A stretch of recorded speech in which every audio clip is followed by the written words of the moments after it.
टाकावं लागते आपल्याला व्हिडिओ मध्ये, कारण बघ एवढा आता खरंच हॉटेल बघतो तरी पण गर्दी आहे म्हणलं तर कायम सगळ्यांना असंच आहे का फक्त आम्हाला?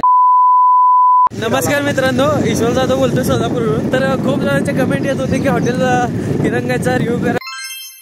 भावांनो, हॉटेल तिरंगा रिव्ह्यू मला खूप महागात पडतंय असं वाटत आहे.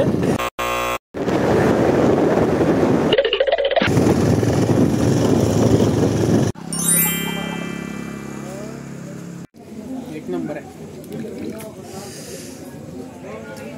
फक्त थोडं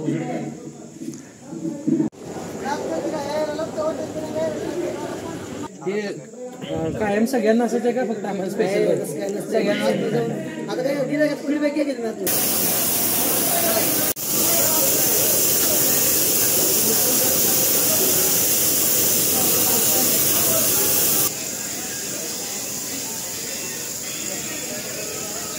चुलीवरचे सगळे. मला कसं वाटलं जेवण तुम्हाला? एक नंबर आहे, एक नंबर. आता मी आलो होतो हॉटेल तिरंगा. तर बरेच भाऊ लोक आपल्याला म्हणत होते की जे आहे ते समोर बोलायचं समोर बोलायचं. तर तिरंगाचं आपलं फुल जेवण झालंय. सर्विस तर चांगली दिली भावानी. त्यानंतर आम्ही खाल्लं मटन घेतलं. तर मटनची क्वालिटी खूप एक नंबर होती, सुपर एक नंबर होता. फक्त मी आता समोरच होतो बघा, भाऊ इथं उभारले. तर भावाला सांगतो, भाऊ फक्त आपल्या जरा भाताची क्वालिटी बदला. भात जरा आपल्याला जरा किचका लागत होता.